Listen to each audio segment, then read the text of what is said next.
패럴림픽을 준비했을 당시에는 너무 많은 관심과 사랑을 받고 있었기 때문에 기대도 되고 감사하기도 했지만 한편으로는 매일 밤 생각했던 것 같아요.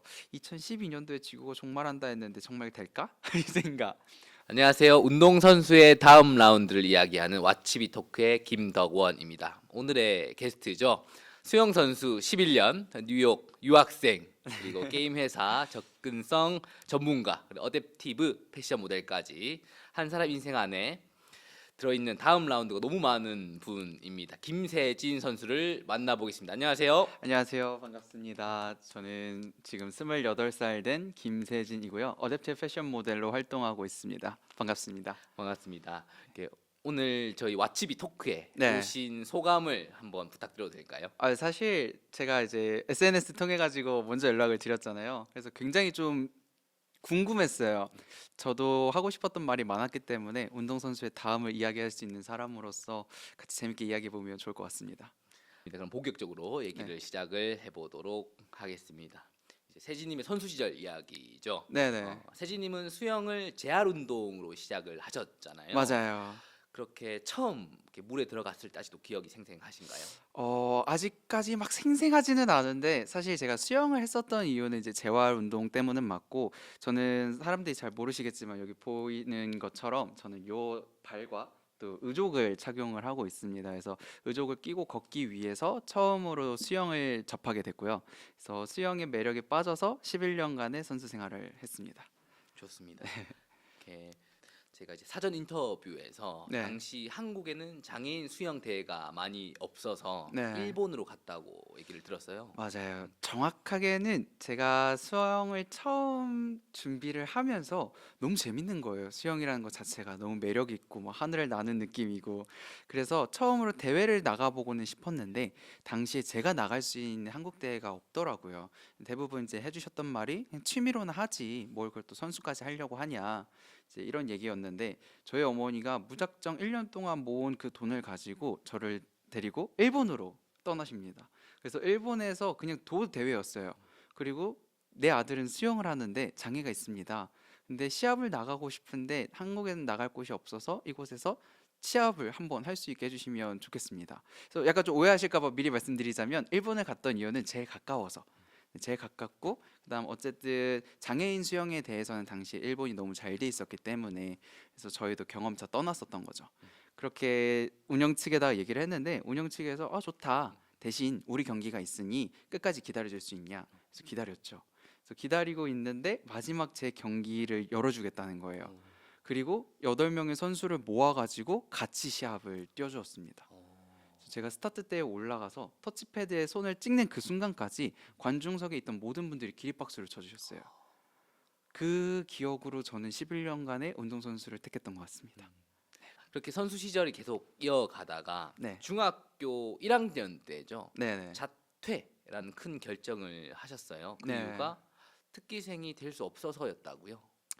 당시에는 지금은 너무 잘 되어 있겠지만은 당시에는 장애를 가진 학생이 선수를 하는 일이 많지도 않았고 또 해외 시합을 나가는 일이 워낙 많지 않은 사례였기 때문에 저희가 해외 시합을 나가게 될 경우에 모든 일수가 결석 처리가 돼버리는 거예요. 특기생으로 인정이 되지 않아서.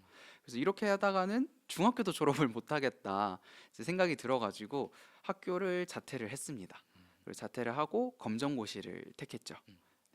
그렇게 검정고시를 하고 중학교 3개월 과정, 네, 그리고 고등학교 4개월을 끝 마치고 네, 15살에 대학교에 이제 진학을 하셨잖아요. 맞아요. 그때 느낌이 좀 어떠셨나요?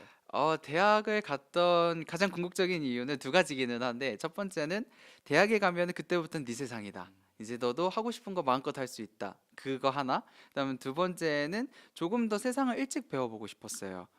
더 넓은 세상을 어린 나이에 배울 수 있으면 내가 더 큰 걸 할 수 있지 않을까라는 생각에 막연히 도전을 했는데 된 거죠. 그래서 만 15살 나이로 성균관대학교에 입학을 했었고 그 형들 사이에서 거의 그냥 동생급이었어요. 음. 집에 있는 동생들. 그래서 같이 공부하면서 또 운동도 병행했던 것 같습니다. 그 부분이 참 궁금했어요. 이렇게 대학을 가셨을 때 네. 동기분들이 다 형이잖아요. 네. 어땠어요, 좀 그게? 이뻐해 주시는 분들이 그래도 많았던 것 같아요. 오구 세진이 세진이 했던 분들도 계시고 네. 또 친구로서 대해줬던 분들도 계시고 그래서 조금은 대학 생활이 무서웠을 수도 있는데 재밌게 잘 흘러갔던 것 같습니다. 그렇게 대학 생활을 하고 네. 그래도 수영 선수 시절 때죠. 네. 선수 시절에 선수들은 꿈의 무대라고 하는 올림픽에 이제 도전을 하시게 네. 됐잖아요. 그리고 올림픽을 준비하시다가 무대를 결국에는 이렇게 밟지 못하고 음. 내려오셨다고 들었는데 네. 그때 좀 감정이 좀 어떠셨나요? 이게 또 올림픽과 다르게 패럴림픽을 당시엔 준비를 했었는데 패럴림픽 같은 경우에는 장애 유형에 따라 이제 등급이 나눠져요. 그래서 저 같은 경우에는 당시 성장기 선수였었고 등급이 한번 바뀔 때마다 기준 기록이 달라져요. 그래서 제가 준비했던 그 등급에서의 기록이 안 돼서 아쉽게도 출전을 못하고 첫 번째 패럴림픽이 물거품으로 돌아갔죠. 그래서 오랜 시간 그 패럴림픽만 바라보고 수영을 해왔다가 이제 첫 번째 고비를 마시게 되면서 많은 사랑을 받고 응원을 받았던 게 한순간에 비난과 야유로 바뀌었던 시간이더라고요. 그래서 많이 울기도 했었고 베란다를 많이 내려다봤던 것 같습니다. 네, 그렇게 어려운 시절을 지나다가 내가 그렇게 사랑했던 수영 이렇게 그만둬선 안 되겠다라는 마음이 들어서 한 1년 정도 쉬었다가 어머니한테 다시 말씀을 드렸죠. 엄마, 수영 다시 하고 싶어요. 근데 이번에는 장애인이라는 계급장 떼고 남들과 똑같이 한번 맞서보고 싶어요. 그래서 저는 원래 400m, 1500m 장거리 수영 선수였다가 중장거리였었다가 이제 10km 바다 수영을 선택을 하게 됩니다. 이제 당시에는 10km 바다 수영 선수도 없었고 경기를 나간 이력도 없었어요. 그리고 그때가 2008년도에 첫 오픈워터 경기가 들어서면서 정식 종목으로 채택됐기 때문에 한국에서는 아직까지 알려지지 않은 종목이었던 거죠. 그래서 이거다. 그렇게 생각을 하고 10km 바다 수영 선수로 전환을 하게 됐습니다. 2016년 리우 올림픽이죠. 이제 네. 리우 10km 오픈 워터의 도전은 세진님에게 좀 어떤 의미였나요? 제가 가장 사랑했던 수영의 마지막 매듭을 짓는 날이었어요. 그리고 한편으로는 이미 한번 패럴림픽을 준비했다가 실패를 맛봤기 때문에 다시는 되돌릴 수 없는 도전이었던 거죠. 정말 나 이번에는 꼭 매듭 짓겠다 했던 결심을 가졌던 사실 패럴림픽을 준비했을 당시에는 너무 많은 관심과 사랑을 받고 있었기 때문에 기대도 되고 감사하기도 했지만 한편으로는 매일 밤 생각했던 것 같아요. 2012년도에 지구가 종말한다 했는데 정말 될까? 이 생각. 왜냐하면 증명해야 되잖아요. 모든 선수들이 마찬가지로. 그래서 내가 이렇게 많은 사랑을 받고 있는데 증명해내지 못하면 너무 안 될 것 같은 거예요. 그래서 무서웠는데 2016년에는 그런 거 없었어요. 그냥 이거다. 난 무조건 가야 된다. 그 생각으로 기쁜 마음으로 도전했던 것 같아요. 그 당시 리우 올림픽의 좀 이야기를 좀 들려주시면 좋을 것 같은데 네. 좀 어땠어요? 뭐 경기장 분위기라든지. 아, 그때가 참 에피소드가 복잡한데요. 첫 번째로 우리나라에서 10km 수영 마라톤을 오픈 워터를 뛰었던 선수가 없어요. 그렇기 때문에 기준 기록을 얻을 수 있는 곳이 없는 거예요. 그래서 한국에서 이순신배라는 통영에서 열린 대회를 나갔었고 거기서 자격을 땄는데 국제 기록이 필요하다 해가지고 무작정 뉴욕 허드슨 강으로 날아갔습니다.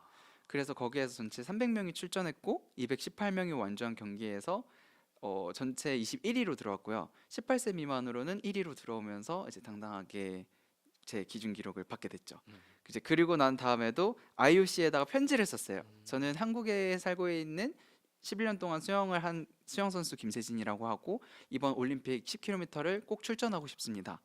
그렇게 이제 편지를 또 쓰고 그렇게 준비했던 경기였어요. 근데 당시에 제가 10km 바다 수영을 이제 국제 경기를 나갔을 때 조직위에서 말렸었거든요. 안 된다. 이거 너가 너무 우습게 하는데 생각보다 너무 위험한 종목이고 익스트림 스포츠 중에 하나다. 물 온도가 16도고 여기 하다가 심장마비로 죽은 전문 선수들도 많다. 그래서 너는 아직 너무 어리고 장애가 있기 때문에 우린 출전을 못하게 하겠다. 이제 그래서 제가 얘기를 했죠. 저는 남들보다 30%밖에 없어서 30배의 노력을 하고 살았습니다. 그렇기 때문에 저는 이번 경기를 꼭 나가고 싶습니다. 그래서 그 조직에서 물어봤어요. 혹시 이 선수가 시합을 나가는 거에 대해서 반대하는 선수가 있냐? 한 명이라도 있다면 우리는 너를 못 보낸다. 근데 아무도 손을 안 들었어요. 그렇게 제가 이제 시합을 뛸 수 있게 되었고 조직위에서 또 걱정이 돼가지고 제일 마지막에 출전해라. 그리고 우리가 가드 7명을 붙여주겠다. 같이 뛰어라. 그래서 이제 제가 제일 마지막에 섰죠. 그리고 이제 가디언 7명과 같이 경기를 했는데 제가 도착했을 땐 가디언들이 없었어요. 다 지쳐서. 이제 그런 에피소드도 있었고요. 그래서 어머니와 항상 시합을 다녔었는데 그때도 마찬가지로 어머니와 저 그리고 태극기 그리고 이제 감사하게도 촬영팀이 같이 이제 팔로우업을 해줘가지고 참 외로우면서도 즐거웠던 저에게 있어서는 제 첫 도전을 매듭 지을 수 있었던 그런 기념비적인 순간이었습니다. 그렇게 리우 올림픽 이후로 네, 완전히 수영 선수를 은퇴를 하셨잖아요. 맞아요. 그러면서 대학교도 그때 중퇴를 하시고 맞아요. 그리고 방황의 시간이 조금 이제 시작이 되죠. 어떤 순간들이었죠? 올림픽을 마치고 돌아오는 날에 제가 펑펑 울었거든요. 근데 이게 막 기쁘거나 나 드디어 해냈다 이래서 눈물이 난 게 아니라 제 이름 앞에 어떻게 보면 그때 당시 제 인생의 절반 가까이를 차지했던 수영이 수영 선수라는 타이틀이 사라져 버린 거예요. 그래서 앞으로 나는 어떻게 살아야 되지? 라는 그 막연함이 너무 컸던 것 같아요. 그래서 어머니한테 엄마 나 여태까지 로봇다리 수영선수 김세진이었는데 내 이름은 앞에 붙은 이 수식어가 사라지면 앞으로 나는 어떤 사람이 되어야 되죠? 나는 뭘 할 수 있죠? 사람들은 나를 뭐라고 부르죠? 이제 이 생각에 너무 많이 서러웠던 것 같아요. 한순간에 그리웠던 모든 도전들이 싹 정리가 되는 허탈함 그리고 공허함. 근데 이제 그때 저희 어머니가 저를 꼭 끌어안아 주시면서 야 양정숙이 아들 김세진이면 됐지 뭐가 더 필요해 이제 그러시면서 나는 단 한 번도 너 잘 되게 해달라고 기도한 적 없어 잘난 아들 갖게 해달라고 한 적도 없고 그냥 네가 나를 엄마라고 불러주길 바랬고 매일 아침 내 옆에서 눈을 뜨면서 나를 불러주길 바랬다 근데 이미 내 기도 다 들어지지 않았냐 난 더 이상 바라는 거 없다 이제 제가 그 한마디 듣고 한국으로 돌아왔어요 그래 난 뭐든지 할 수 있다 이런 생각을 했지만 당시에 이제 여러 가지 이유가 있어서 학교로도 복학을 하지 못했었고 이제 뭘 해야 될지도 모르겠는 거예요. 정말 일상으로 돌아갔는데 제가 되찾을 수 있는 일상이 아무것도 없더라고요. 그래서 그때부터 조금 방황을 했던 것 같습니다. 한 2년 가까이. 그때 어머니가 2년 그냥 푹 쉬어. 너가 하고 싶은 것도 하고 술도 먹어보고 친구들도 만나보고 클럽도 가보고 너 아직 어려. 아직 세상 경험해야 될 거 너무 많고 아직 네 나이대로 살아봐야 될 것도 너무 많아. 그러니까 걱정하지 말고 이제는 너의 삶을 살고 싶은 대로 한번 살아봐. 이제 그러면서 그때 처음으로 이제 영어도 배우기 시작했고 다양한 친구들도 만나면서 뭐 클럽도 갔다 와봤고요. 근데 저랑은 안 맞더라고요. 이제 그러면서 그때 당시에 20살 김세진의 삶을 좀 살 수 있게 된 것 같습니다. 그리고 감사하게도 그 시간을 거쳐서 이제 뉴욕 주립대학교로 편입을 하게 되었고요. 기존에는 스포츠과학과를 공부했지만 이제 조금 더 큰 방향으로 경영학과를 공부하고 졸업을 할 수 있게 됐습니다. 말씀해주신 것처럼 뉴욕 주립대 진학하시게 된 게 네. 너무 전 대단하다고 느꼈거든요. 수많은 학교 중에서 뉴욕 주립대 또 네. 그리고 경영과를 선택하시게 된 이유가 있나요? 당시에 이제 저에게 그 추천서를 써주셨던 분들도 계시지만 과를 경영학과를 선택했던 거는 다른 과목들은 다 수학을 필요로 하더라고요. 근데 저는 다른 건 다 몰라도 정말 수학이 너무 싫었거든요. 그래서 수학을 피해야겠다 생각이 들어서 경영학과를 선택을 했지만 3년 동안 계산기를 열심히 두드리다가 나왔습니다. 네. 그래서 그곳에서 조금 가장 크게 배운 점은 어떤 거였을까요? 세상이 정말 넓다라는 걸 배웠었고 그리고 제가 올림픽을 나갔던 그 순간들조차도 학교에서는 그냥 제 올림픽 갔다 온 애야 라는 거지 큰 도움이 되지는 않았던 것 같아요. 그때부터는 정말 앞으로 내가 올림픽 수영선수라는 타이틀을 빼고 어떤 걸 배우고 어떻게 세상을 살아갈지를 공부할 수 있는 순간이었던 것 같고 정말로 제 또래의 친구들과 동등하게 경쟁해야 됐던 순간인 것 같습니다. 그리고 무엇보다도 참 엎친 데 덮친 격으로 그때 당시에 집안의 경제가 엄청 안 좋았었어요. 이제 저희 누나도 가족을 위해서 했던 사업이 실패로 돌아가면서 이제 많은 빚이 생겨났고 어머니도 원래도 건강이 안 좋으시다가 이제 그때 건강이 더 악화되면서 아들로서 할 수 있는 게 아무것도 없더라고요. 제가 할 수 있는 거는 그저 학교를 잘 졸업하는 것 그리고 얼른 취업을 하는 것 그게 제가 할 수 있는 최선이었지만 그 3년의 시간이 눈물로만 보냈던 시간이었던 것 같아요. 어머니 말씀대로 대학 생활도 해보고 싶었고 MT도 가보고 싶었고 친구들과 함께 놀고도 싶었는데 그럴 겨를 없이 정말 공부하면서 장학금 유지하기 바빴던, 그리고 매일 밤 12시가 되면 울면서 살려달라고 기도할 수밖에 없었던 시간인 것 같습니다. 그렇게 뉴욕 주립대학교 시절 때 네. 그래도 가장 기억에 남는 좀 에피소드가 있다면 어떤 게 있을까요? 에피소드. 네. 정말 잘 사는 친구들이 너무 많더라고요. 와. 근데 당시에 저는 쉬는 시간마다 영어 과외를 꼈어요. 아무래도 이제 학교가 있다 보니까 영어 과외 구하기는 편하더라고요. 그래서 한국에 당시에 영어 과외를 필요로 하는 학생들을 구하고 쉬는 시간마다 과외를 집어넣으면서 제 생활비를 벌었던 것 같아요. 그렇게 과외도 하고 이제 식비를 해결을 해야 되는데 돈이 너무 없을 때에는 고구마 한 박스 시켜가지고 전자레인지에다가 고구마 돌려갖고 삼시세끼를 해결했던 날도 있었습니다. 그래서 그때 처음으로 배고픔이 뭔지 알았던 것 같아요. 운동을 했을 당시에도 배고팠죠. 그때 당시에는 늘 헝그리 정신이지만 다른 의미로 사회에 있어서의 배고픔, 그리고 어떠한 것이 부족하다라는 것에 대한 결핍도 정말 현실적으로 느낄 수 있었던 순간인 것 같아요. 감사하게도 운동을 하면서 처음에는 어머니께서 너무 많이 노력하시면서 어려운 길을 걸어왔고, 누군가의 응원으로 인해서 이제 시청이나 이런 데 소속이 되면서 지원도 받게 되었지만, 그때 당시까지만 해도 어머니가 저에게 헌신하셨기 때문에, 희생하셨기 때문에 제가 그 시간들을 다 헤아릴 수가 없었어요. 근데 대학에 나와서 온전히 살아남기 위해서 서바이벌 모드로 들어갔을 때에는 그때가 참 배고팠던 시간인 것 같아요. 배도 고팠고 사랑도 고팠고. 네. 그러면 좀 이건 외적인 질문인데 영어 네. 공부에서 저도 그렇고 선수들이 많이 해외에 이렇게 진학을 하려고 하잖아요. 네. 영어 공부에 좀 팁이 있나요?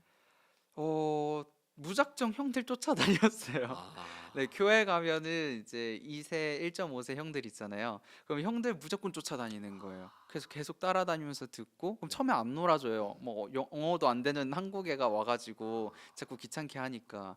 근데 제가 맨날 그렇게 쫓아다니면서 배우려고 하니까 어느 순간 형들도 조금씩 조금씩 껴주면서 언어도 배우게 됐던 것 같아요.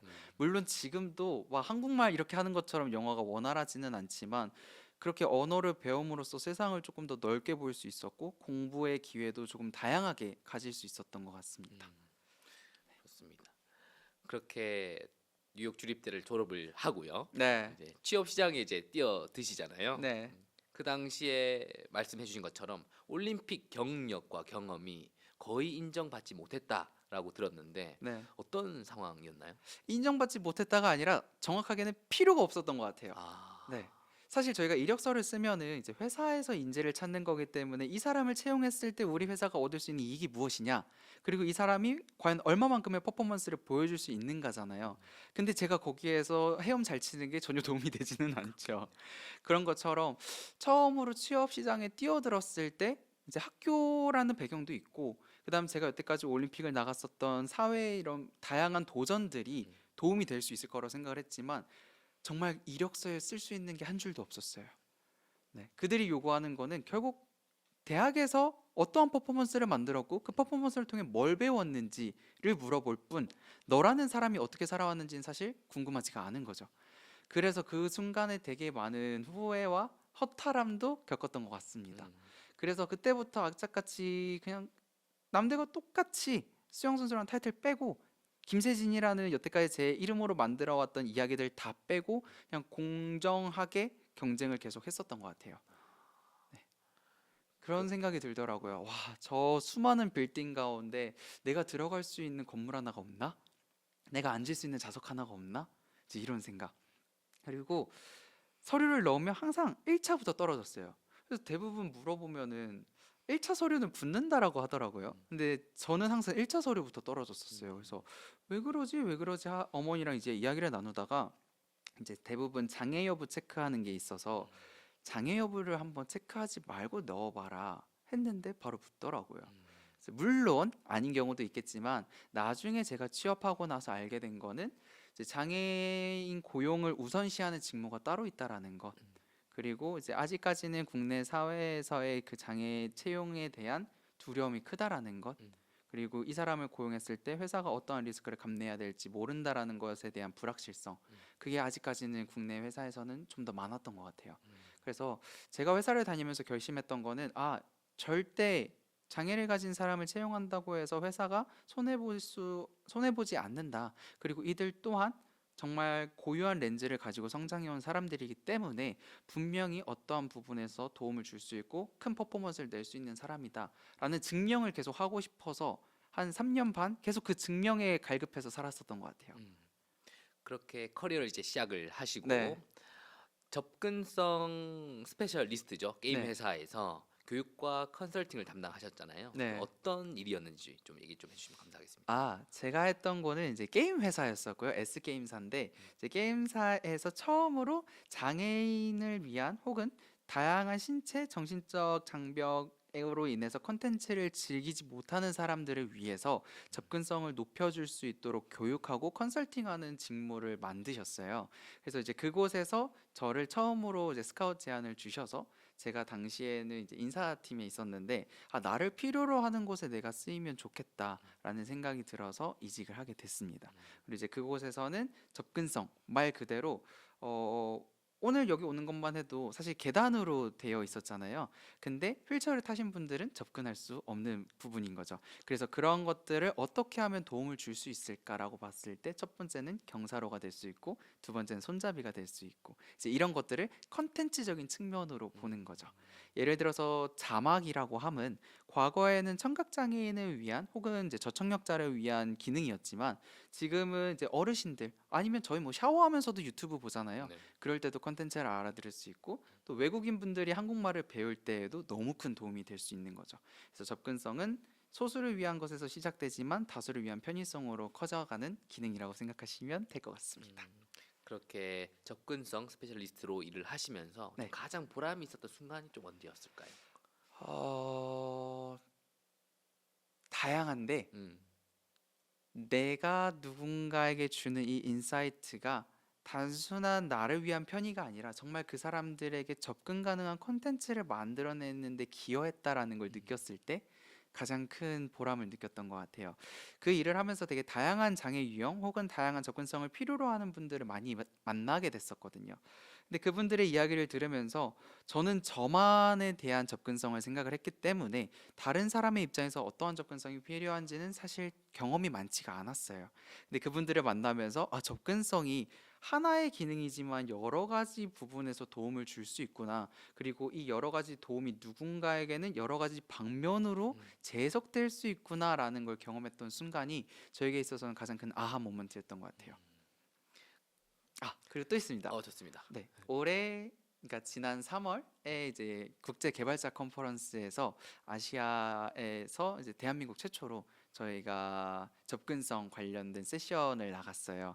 그래서 거기에서 어드보케시 트랙으로 나갔는데 가장 좋았던 강연으로 노미네이시 돼서 네, 선정이 되어가지고 감사한 일이 있었습니다. 야, 그때 좀 어떠셨나요? 신기했죠. 이게 얼마나 걸릴지도 모르고, 음, 그리고 정말 미약한 이 움직임이 과연 언제쯤 사람들에게 이 접근성이라는 걸 알릴 수 있을까? 그리고 이 작은 한국에서 언제쯤 우리가 국제 무대에서 음, 접근성을 이야기하는 날이 올까 했는데 2년 만에 야, 자리에 서게 됐습니다. 음, 그래서 저를 잘 이끌어 주셨던 저희 리더분한테도 음, 너무 감사드리고, 그리고 저희 팀원분들을 통해서 저도 너무 많은 인사이트를 얻었고, 그 인사이트가 전 세계 사람들에게 퍼지는 그 순간이 저는 아직까지도 잊지 못하는 순간이에요. 야, 정말 뜻깊었겠네요. 네, 네, 좋습니다.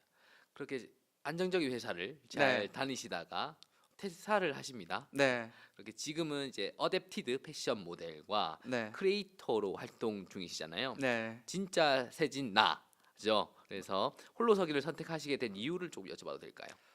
회사가 주는 안정감이 너무 좋더라고요. 네. 25일 되면은 이제 금융치료 받는다라고 하죠. 이제 저마다 좀 기준은 다르겠지만 이제 통장이 되기 음, 전까지는 그래도 이제 마음의 평안을 주는 게 회사였는데 어느 순간 이제 회사도 시스템이 생겨났고 이제 누군가에게도 기회를 줄 수 있는 상황이 되다 보니까 나도 나에게 조금은 더 집중할 수 있는 시간을 가질 수 있으면 좋겠다. 그리고 이제 제가 곧 있으면 서른을 바라보는 시기가 되었는데 물론 한창인 나이지만 더 시간이 지나기 전에 지금의 제가 할 수 있는 무모한 도전을 꼭 해보고 싶은 순간도 있었어요. 그리고 조금 더 세상에게 지금까지 쌓아놨던 이야기들을 나와 같이 꿈을 그리고 있는 친구들과 함께 이야기하면서 만들어 나가면 어떨까라는 생각을 하면서 이제 회사를 박차고 나오게 되었죠. 네, 사실 어떻게 보면 안정적인 어항을 뛰쳐나온 거북이가 된 거죠. 그래서 많이 두렵기도 하고 또 이렇게 오늘 피디님 만난 것처럼 새로운 사람을 매일 순간 만나고 새로운 일을 기획할 수 있어서 굉장히 가슴 벅찬 하루하루를 살고 있습니다. 좋습니다. 어댑티브 모델은 어떤 모델인가요? 어댑티브 패션 모델 같은 경우에는 접근성하고도 유사한데요. 다양한 신체 유형을 가진 사람들이 입을 수 있는 패션이라고 생각하면 좋을 것 같아요. 그래서 단순 장애를 뛰어넘어서 임산부가 될 수도 있고 아니면 뭐 하체가 불편한 사람들이 입을 수 있는 지퍼가 달린 바지가 될 수도 있고요. 이제 이런 것들을 보여줄 수 있는 모델이라고 생각하면 좋을 것 같습니다. 지금 여기 앞에도 보시다시피 얼마 전에 찍었던 어댑티브 패션 모델 사진이잖아요. 네. 이때 컨셉은 좀 어떤 컨셉이었죠? 악동이었습니다. 악동. 네, 악동 컨셉을 이제 작가님하고 막 얘기를 하다가 문득 그런 말씀하시는 거예요. 왜 장애를 가진 사람들은 다 항상 올바라야 되고 항상 착해야 되고 이렇게 밝은 미소만 띠고 있어야 되죠? 뭔가 조금 이렇게 악동스러운 모습을 보여줄 수 있지 않을까요? 그래서 그거 너무 좋은데요 하는 마음에 처음으로 이제 찍었던 모습이고 많은 분들이 물어보세요. 도대체 네. 잡고 있는 게 뭐냐? 네. 총이냐? 아니면 의족이냐? 궁금해하시는데 청소기입니다. 네, 세상의 모든 더러운 것들을 빨아들이겠다라는 아. 네, 그러한 의미도 있고 음. 마침 소품으로 있어가지고 이제 무작정 잡고 찍었던 네, 그런 소품입니다. 좋습니다. 되게 재밌었어요. 네. 있는 그대로 나를 보여줄 수 있는 제 첫 작품이었었고요. 이 프로젝트를 진행하면서 전체적인 이제 유튜브 영상의 타이틀은 진짜 세진 나였어요. 근데 그 의미를 정하게 된 이유는 과거의 다양한 모습으로 알고 있는 세진이라는 사람들 가운데서도 진짜 나는 누구인가? 그리고 나는 어떠한 삶을 살고 싶은가? 그래서 그 의미에 진짜 세진이라는 의미를 담았고 과거보다는 조금 더 그 상처를 딛고 더 세진 나. 그래서 진짜 세진 나라는 이름을 짓게 됐습니다. 좋습니다. 그렇게 세진님이 은퇴 이후에는 네. 수영 선수 시절에 느끼지 못했던 이제 수영 선수 시절에만 느꼈던 심장 뛰는 순간이 없었다고 들었어요. 네네. 지금의 일은 좀 어떤가요? 심장이 팡팡 뛰어요. 아까 말씀드린 것처럼 25일만 되면은 콩닥콩닥하기도 하고 이제 그런 것도 있지만 운동을 그만두면서 가장 아쉬웠던 거는 모든 분들이 공감하실 것 같은데 운동하시는 분들은 진짜 하루에 맥박이 막 180 넘게 방방방방 뛰어야 그날 하루가 끝나잖아요. 근데 운동을 그만두고 난 다음 날부터는 뭔가 시간이 멈춘 것 같은 거예요. 하루가 너무 길고 아침에 일어나서부터 저녁에 잠드는 순간까지 맥박이 뛰는 게 느껴지지가 않으니까 내가 살아있나? 이런 순간들이 있더라고요. 회사를 다니면서도 물론 이제 회사 일 때문에 가끔 막 맥박이 뛰는 날도 있지만 그런 날들을 제외하고도 내가 앞으로 이렇게 계속 사는 게 살아가는 걸까? 라는 순간들이 많았던 것 같아요.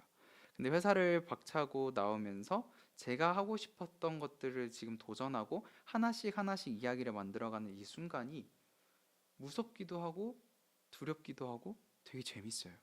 네, 마치 진짜 워밍업 마치고 이제 스프린트 준비하는 그런 느낌? 너무 좋습니다. 이렇게 해서 지금 진짜 세진 나라는 유튜브 채널도 운영을 하고 네. 계신데요. 앞으로 유튜브로 세진님의 성장 과정을 남기고 싶다고 하셨잖아요. 맞아요. 진짜 세진 나가 좀 어떤 채널인지 그리고 음. 어떤 이야기를 좀 들려주실 예정인지 좀 알려주시면 감사하겠습니다. 진짜 세진나는 저의 성장 과정을 담아가는 이야기가 될 것 같고요. 그리고 저라는 사람이 갖고 있는 장애라든지 입양이라든지 그리고 뭐 운동이 될 수도 있고요. 그리고 저와 같이 비슷한 가정의 배경을 가진 다양한 청년들이 꿈을 꾸면서 저런 꿈도 꿀 수 있구나. 지금의 내 나이에 이런 것도 도전해 볼 수 있겠네. 라는 레퍼런스가 되어주고 싶습니다. 그래서 지금 세대에게 가장 필요한 것이 도전일까 용기일까라는 생각을 수없이 해봤는데 저는 회복이었던 것 같아요. 그래서 조금은 회복이 될 수 있는 그런 소통의 장을 만들고자 채널을 운영하게 되었고요. 거창한 영상을 담지는 못할 것 같아요. 저의 앞으로의 소소하게 성장하는 모습을 그려 나갈 것 같고 제 꿈이 커지는 순간만큼 여러분들도 점점 성장하게 될 거고 그러면 언젠가는 제 채널에서 같이 함께 재밌는 이야기를 해볼 수 있으면 좋을 것 같습니다. 지금 이 영상을 보고 있을 네, 수영 선수들 그리고 또 후배들 네, 그리고 진로 때문에 고민하는 청소년들이 많잖아요. 네. 그들에게 조금 말해주고 싶은 게 있다면 어떤 말일까요? 저는 저희 어머니가 항상 이야기하셨던 부분 중에 하나이기는 한데 우리의 내일은 알고 가는 게 아니라 믿고 가는 거라고 생각해요. 우리 항상 그렇잖아요. 기록을 잰다거나 점수를 증명받는 경기더라도 나 이거 될 거야 라고 알고서 노력하는 게 아니잖아요. 믿고 노력하는 거잖아요. 그리고 그 시간이 저마다 다르겠지만 언젠가는 내가 그 기록에 도달할 수 있을 거고 그 순간만을 바라보면서 살아간다고 생각을 하는데 그거를 조금 더 길게 삶이라는 방향에서 생각해 보면 좋을 것 같아요. 내가 당장 할 수 있을까? 아, 난 못할 것 같아. 스스로 안다고 생각하지 말고 믿고 해본다면 언젠가는 그 꿈과 조금은 닮아 있지 않을까라는 생각을 하고요. 제가 어머니가 아닌 입장에서 이야기를 해준다면 요즘에 제 슬로건인 것 같아요. 제가 새로운 도전을 하면서 만든 저만의 슬로건인데 쌓으면 벽이 되지만 펼치면 길이 된다라는 말을 꼭 해주고 싶습니다. 여러분들이 지금 갖고 있는 이 하루하루를 쌓아간다면 자신을 지킬 수 있는 튼튼한 벽이 되지만 어느 순간 그 벽을 허물어야 되는 날도 있거든요. 멋지게 허물고 그 벽돌로 다시 하나하나 앞으로 나아간다면 여러분들이 만들어가는 또 다른 길이 되지 않을까. 피디님처럼 운동선수 이후에 누군가의 길을 보여줄 수 있는 사람처럼 여러분들도 그 길에 하나의 레퍼런스가 되어줄 수 있지 않을까라는 생각을 합니다. 세진님의 이야기에는 항상 어머니가 계셨죠. 네, 세진님에게 어머니는 좀 어떤 존재였나요? 어, 인생의 코치님인 것 같아요. 음, 네, 정말 무서울 때는 너무 무섭고 너무 사랑할 때는 너무 사랑스럽고 또 미안할 때는 너무 미안하고 모든 순간에 저라는 사람을 만들어 주셨고 저라는 사람이 결국에는 사회에 왜 살고 있는지의 이유가 되어 주신 분인 것 같아요. 사람들이 참 어머니에 대해서 많이 오해를 하세요. 이제 모진 부분만 보셔서. 그리고 어머니도 스스로 이야기하시거든요. 나는 나쁜 엄마입니다. 제가 그려나가는 그 꿈에 엄마가 항상 나쁜 역할을 하고 싶다고 하셨어요. 그래야 너가 실수를 하더라도 사람들이 너를 이해해 줄 거다. 근데 저는 그 순간들이 매번 미안했거든요. 제가 집이 경제적으로 힘들었을 때에도 아들로서 해줄 수 있는 게 아무것도 없었고 사회로부터 엄마가 수많은 비난과 욕과 모함을 들었을 때도 제가 대신 나서서 해줄 수 있는 게 아무것도 없었어요. 온전히 어머니는 저에게 있어서 그 모든 파도를 막아주셨던 방파제 같은 분이셨기 때문에 이제는 조금 그 방파제 역할을 그만하시고 해안가를 걸으면서 앞으로 제가 어떤 파도들을 갖고 올지 그리고 그 파도 안에 얼마나 많은 사람들이 살 수 있을지 그런 것들을 조금 지켜봐 줄 수 있는 그런 어머니가 되었으면 합니다. 지금 아마 이 영상이 나가면 어머니가 보실 수도 있을 것 같은데 어머니한테 혹시 하고 싶은 말이 있다면 어, 철의 여인이라고 저는 생각을 하거든요. 옛날에 엄마는 바늘로 찔러도 피 한 방울 안 나올 것 같이 되게 단단한 사람이었어요. 근데 그랬던 어머니가 어느 순간 이제 나이가 드시고 제가 어머니보다 키가 더 커지고 손도 커지고 조금은 어머니보다 더 멀리 보려고 욕심내는 순간들도 있고 근데 그래도 어머니는 항상 저에게 코치님이거든요. 제가 얼마나 대단한 기록을 갖고 있던 얼마나 멋진 선수던 항상 존경하는 저의 코치님이기 때문에 그거를 잊지 않아 주셨으면 좋겠고 그리고 어머니는 저의 어머니를 넘어서 저와 비슷하게 입양이 된 아이들 혹은 또 다른 가정을 기다리고 있는 아이들 그리고 장애를 가지고 살아가는 수많은 아이들 모든 아이들에게도 어머니이기 때문에 조금은 더 사랑스러운 엄마로서 많은 사람들에게 사랑받으며 앞으로를 살아갈 수 있으면 좋겠습니다. 네, 마지막으로 저희 왓츠비 시그니처 질문이죠. 네, 운동선수 출신이라는 타이틀이 없는 네, 그냥 김세진의 네. 꿈은 무엇일까요? 저는 그 얘기를 먼저 하고 싶어요. 사람들이 꿈이 뭐예요라고 하면은 직업을 얘기하더라고요. 근데 저는 직업이 아니라 제가 하고 싶은 일이 있습니다. 저는 궁극적으로 나중에 제가 나이가 들어서 사회적인 지위도 생기고 힘이 생긴다면은 마을을 만들고 싶어요. 음. 그래서 지금 한국의 이제 아이들 같은 경우에는 보육원이라고 하죠. 이제 그 아이들 같은 경우는 원래는 20살이었다가 24살이 되면은 그 보육원에서 나와야 돼요. 그러면 정말 사회에 덩그러니 놓여져서 누군가가 어떻게 살아야 되는지 멘토해 줄 수 있는 사람도 없거든요. 근데 그 아이들이 조금은 안정적인 공간에서 자라서 자신의 꿈을 찾을 때까지 그 마을에서 함께 살 수 있는 그런 마을을 만들 수 있는 사람이 되고 싶습니다. 그래서 누군가에게 다른 의미의 아버지가 되어줄 수 있는 사람이고 싶어요. 좋습니다. 마지막으로 이 세진님이 들고 오신 발이라고 하나요? 네. 의족이라고 하죠. 네. 세진님의 발이죠. 네. 어떻게 보면 이건 어떤 발인가요? 저는 아까 제대로 못 보셨을 것 같은데 이제 왼쪽 다리에는 이렇게 의족을 착용을 하고 있고요. 오른쪽 다리도 무릎, 잘 안 보일. 네. 네, 오른쪽 다리에는 이렇게 무릎까지 의족을 차고 있습니다. 음. 근데 이 의족을 차고 세상을 걸어왔는데 참 신기한 게 제가 이 발이 올해 바꿨어요. 뒤집어 보면 이렇게 다 찢어지고 닳았거든요. 근데 사람의 발도 마찬가지라고 생각해요. 굳은 살이 생긴다는 거. 그래서 이 발을 보면서 생각이 들기론 험한 세상을 살아온 발이기 때문에 누군가에게 험한 세상 속에 다리가 되어줄 수 있는 발이기도 하거든요. 그래서 저도 앞으로 이 발처럼 조금 시간이 지나면 이렇게 닳고 찢어지는 날도 있겠지만 누군가가 이 세상을 조금 더 안전하게 걸어갈 수 있도록 해줄 수 있는 그런 험한 세상 속의 다리가 되어주고 싶습니다. 그래서 이 발을 차마 못 버리겠더라고요. 언제든지 내가 조금이라도 교만이라든지 아니면 삶에 대한 이유가 불투명해질 때 이 발을 보면서 다시금 각오를 다지고자 항상 가지고 있는 발이고요. 앞으로도 계속 그럴 발이어서 오늘 이 자리에 한번 가지고 와봤습니다. 지금 다리 발뿐만 아니라 이렇게 액자도 가지고 오셨잖아요. 네. 이 액자에 대해서 한번 설명을 해주시면 좋을 것 같습니다. 어떤 액자죠?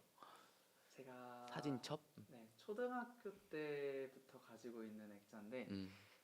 사람이 꿈을 닮아간다라는 것 그리고 어떻게 보면은 말의 힘을 저는 오늘 이걸 알았거든요. 말의 힘이 참 중요한 것 같아요. 제가 처음으로 모델을 했었던 사진입니다.